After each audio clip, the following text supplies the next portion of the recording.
பிரான்சில் ஓய்வூதியம் பெறுபவர்களுக்கு நிர்வாக குளறுபடிகளாலும் கணக்கீட்டு தவறுகளாலும் சுமார் 80,000 புதிய ஓய்வூதியதாரர்கள் தங்களின் உண்மையான உரிமையை விட குறைவான தொகையை பெறுகின்றனர்.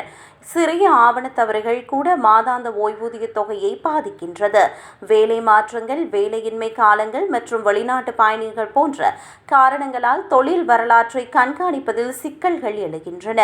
ஓய்வூதிய திட்டத்திற்கு திட்டமிடல் அவசியமானது என்றாலும் கவனமாக இருப்பவர்களும் இந்த தவறுகளிலிருந்து விடுபடுவதில்லை. விடுபட்ட காலாண்டுகள், தவறான ஊதிய பதிவுகள் போன்ற காரணங்களால் இறுதி ஓய்வூதிய தொகை பாதிக்கப்படுகிறது.